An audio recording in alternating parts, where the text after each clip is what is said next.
Samudra and Company, a partnership firm, has three departments with KLM, which are under the charge of three partners B, C, and D respectively. The following consolidated P&L account is given below. You have debit, credit, P&L account. You have opening stock. Then there is some mention about note, purchases, note. So for each and every item, you have some note. Salaries, rent expenses, selling, discount, depreciation. Then profit is there, so you need not worry. Then sales, closing stock, discount received, and respective notes. It means each and every item have to be read along with notes. So let's start with opening stock. We have to read note number 1. So what is that? From the above account and the following additional information, prepare departmental P&L accounts for the year ended 31st March 2013. Now with regard to the first item, opening stock, what is the note saying? Breakup of opening stock department wise, K so and so L M. So respective values are available. So when you open departmental trading and P&L account, it will be helpful because opening stock you have the split up already. Similarly, the purchases split up is available in note number 2. Okay. Then you have salaries and wages 48,000, and it says salaries and wages include 12,000 wages of department M. The balance salary should be apportioned in the ratio or apportioned to the three departments as 4:4:1. So what does that mean? If 48,000 is total salaries and wages and question says 12,000 is wages and this is attributable only to department M, it means remaining 36,000 is actually salary. So what is the uniqueness here is this 12,000 of wages will appear only in trading account, whereas this salary will go to P&L account. So in trading account only in department M you will have this 12,000, whereas this 36,000 will go to P&L, and in P&L account it will get distributed in the ratio of 4:4:1. Okay, so that's the uniqueness of this transaction. Next we have item number 4, that is rent expense, and what we have as far as the rent is concerned, rent have to be apportioned in the ratio of floor space. Okay, floor space which is 2:2:5, that will apply in P&L account where we basically capture rent. Then we have selling expenses 14,400, and selling expenses and discount allowed are to be apportioned in the ratio of turnover. So what is the proportion of turnover? Do we have the breakup of turnover? So far we don't have, but probably the question says read note 7, and when you go to note 7 you may get the turnover. Yeah, sales by three departments K, L, M. So probably this can be used as a ratio, that is 18:13:9, and this ratio can be used for apportioning your selling expenses, the discount allowed and all, right? Then we have, it means we have covered both. We have depreciation, note number 6, depreciation should be equally charged to three departments. Fine. So that's about depreciation. Then sales, yeah, we have here sales, I'm sorry, yeah, here we have sales note number 7, 4 lakh, and we have already seen that note 7, which is nothing but the breakup of sales. Then we have closing stock note number 8, 89,000, and what is that? Breakup of closing stock department wise is available KLM. The closing stock of department M, okay, so here you have the closing stock of department M includes 5,700, which is nothing but the goods that are transferred from department K. So there is an interdepartmental transferred goods with M, which is transferred by K. However, the opening stock does not include any goods transferred from other departments. So that's a relief as of now. So now what is the implication here is, when goods are transferred from one department to another department, probably this guy or this department K would have sent the goods at invoice price, that is selling price. It means it has an element of profit. But now that goods has not gone out of the system, it is still within the company. Then that profit have to be removed. So this 5,700 includes profit that should be removed, and if you want to know what is the profit, you should know what is the profit margin of department K. That is, you have to basically find out what is the profit of department K. Only then you will be able to remove the profit that is loaded on this 5,700. Let's see how it goes. Then what else we have? We have some more on credit, like by discount received. I'm sorry, this is part of the solution. Yeah. We have here, yeah, by discount received, which is note number 10. So in between we have note 9, and what is that note 9? Departments K and L sold goods worth 10,700 and 600 respectively to Department M. So now this is going to be a great tool for us, because only because of this transfer from Department K 10,700, okay, only because of this transfer. What is that? Department K and L sold goods worth 10,700 and 600 to Department M. So only because of this 10,700, there is a stock worth 5,700 with the Department M. Okay, so we'll make use of that. Then, yeah, we were discussing about item number 10. Discounts received should be traced to or traceable to Department KLM, and the breakup is available, thank God. Then we have item 11. Partners are there to share the profits. So you have some calculation. 75% of the profits of departments KLM to the respective partners in charge. So whatever the profit that are reported by this department, 75% should go to them. And if there are any balance profits, that should be created in the ratio of 2:1:1. So what do we mean by balance profit? What do we mean by the profits? See here, if you note, they have given you what is the profit in the question. So this profit have to be given to all the three partners. Okay, that is this is the profit, but you should know what is the profit of each and every department, and in that 75% should go to the respective partners. Okay, then if there are any adjustments, let's subtract that, and whatever is remaining will give that according to whatever the ratio we have, that is 2:1, will follow that. Okay, so with this information, let's get started. We have to basically prepare departmental trading P&L account. So let's get started. We'll prepare departmental P&L accounts. We'll prepare departmental P&L accounts for the year ended 31st March 2013. Debit, credit and all. Particulars. There are three departments K, L, M. So we'll have respective columns on debit as well as on credit. Particulars K, L, M. So we'll start capturing. Sorry for that. Yeah, we have opening stock, and the breakup was available in note 1, and here is the breakup. So we'll take up this breakup to opening stock as per note 1. The figures are reproduced here. Then let's go back. We have purchases 2,65,700. Breakup is available in note 2. So this is the breakup. We'll take breakup as per note 2, so much. Then going back, we have salaries and wages. Now in the salaries and wages, we discussed one item in note 3, and note 3 said 12,000 is the wages related to department M.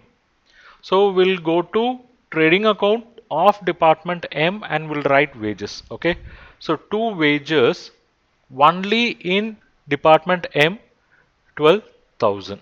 Okay, what about the remaining salaries that is related to profits? Okay, we'll capture that now itself. So this first part is basically your trading. It means the second part is your P&L. So in P&L we'll capture salaries, two salaries, and in what ratio the remaining should be apportioned? In the ratio of 4:4:1. And what is the remaining amount? 48,000, right? Minus this 12,000, that is 36,000. That should be apportioned in the ratio of 4:4:1. That is 4/9, 4/9 and 1/9. So if you do it in that way, that is 36,000 into 4/9. So this is basically 36,000 into 4/9. Again 36,000 into 4/9, and finally it is 36,000 into 1 by 9, so you get these values. And these values, please remember, they are appearing on the P&L account, profit and loss account. So we have addressed salaries also now. We have addressed salaries. Let's go back. Next, rent expenses. Again, this is an item which should basically come in P&L, but what we'll do, let's try to cover all items that are related to trading. Okay, it means on credit we have some items related to trading. We have buy sales. Note number 7 is going to give you the breakup of sales. We'll pick up this. So same numbers have to be reproduced. Buy sales, whatever we had in note number, I think it is 7, that has been reproduced. Okay, so sales is done. Then any other item that should come in trading account. Probably, let's go back. Yeah, we have closing stocks. Note number 8, 89,000. So we'll go to note number 8. We have the breakup, right? We have the breakup. Let's just take them there. By closing stock 45,100, 22,300, 21,600. Then we had one item in adjustment related to closing stock, or when we were talking about closing stock. What is that? Departments K and L sold goods worth 10,700 and 600 respectively to Department M. So as far as Department M, it is an item which is going to appear on debit, and as far as the Department K and L, it is an item which will appear on the credit of trading account. Okay, so if you go to the credit side of trading account, Department K and L will have an entry by transfer 10,700 and 600, and if you go to debit, to interdepartment transfer applicable only for Department M, which is summation of 10,700 plus 600, that is 11,300. Okay, so I think in this way we have captured all items that are related to trading. Okay, it means we can find out what is the profit of trading. So we'll do the totaling now, and it appears on credit side we have higher value items. So all three, the total is this. We'll reproduce the total over here. It means on debit side we are having differences, balancing figures. So these are all the balancing figures, and these balancing figures are nothing but gross profit which have to be carried down. So I'm going to carry down the gross profit to P&L account. So I'll say by gross profit brought down, and these are all the values. Now from these gross profits I have to subtract various expenses. So let me subtract all the expenses that are related to P&L. To start with, we have rent, and in what basis rent have to be apportioned? We have the information, the rent should be apportioned on the basis of 2:2:5. That is 2 by 9, 2 by 9 and 5 by 9. And what was the amount? The amount was 10,800. So let's do that split up. So the allocation or apportionment of this 10,800 in the ratio of 2:2:5 is going to be 2,400 for K, 2,400 for L, and 6,000 for M. Then comes the next item, selling expenses. We have to follow note 5 for 14,400. What is note 5? Note 5 says selling expenses and discount allowed should be apportioned in the ratio of turnover. And what is the proportion of turnover? That we have already written here. The proportion of turnover is 1,80,000 is to 1,30,000 is to 90,000. So it can be written as 18 is to 13 is to 9. Okay, so we'll follow this ratio for apportioning the selling expenses. And what is our selling expense? Selling expense is 14,400. So 14,400 should be apportioned in this ratio, that is 18 is to 13 is to 9, and these are all the values. So that's about selling expenses. Same we have to follow for discount allowed also. What is the amount? 1,200. So let's follow the same ratio, that is 18 is to 13 is to 9. So discount allowed works out to 5,400, 390 and 270. Any other items? Yes, we have depreciation, and question says depreciation should be apportioned equally to all the three departments here we have. So we'll do that, 750 by 3, 250 every department. Any other items? Yes, we have some discount received, note number 10, and I think the breakup is available, which is 400, 250 and 150. So we'll simply take up the breakups 400, 250 and 150. So now it's time for us to find out the net profit. Already we know the net profit, it's basically an apportionment. So let's total the higher side total. This is the number, that is you have to total the items on credit. So let's reproduce the total over here. It means on debit you are going to have a difference, and these are all the differences, and this difference is nothing but the net profit. So this net profit should be carried for further adjustment, because there can be some items which are common in nature which may not be apportionable, so you have to carry. It means we have one common item, and what is that common item? Basically stock reserve. We have to find out what is that stock reserve and where the reserve arises. I think we have to read this point, that is closing stock of department M includes 5700 goods transferred from department K, and department K has sold goods worth 10,700 to department M. Now what we have to understand is Department K has made some profit on the goods that are transferred to Department M, but Department M is keeping goods worth 5700 received from K even now. It means we have to remove the profit that is loaded on this 5700. For that we should know what is the gross profit made by Department K, and I think that is very simple, because if you look at the trading account, you know the gross profit of department K is 57,210, and we can say this is the total sales made by department K including the transfer. Okay, so if you can find out this percentage, and if this percentage can be applied on this 5700, we can remove the profit. So that's why we have this working note computation of stock reserve. That is, we should know what is the gross profit rate in department K, and as I said, it is 57 to 10, and that should be divided by their total sales, which is 1,90,700, and multiplied with 100 to know the percentage, and that works out to 30%. It means department K was making a profit margin of 30%, so this 30% profit margin should be removed from the stock that is held by department M. The value of stock held by department M is 5,700.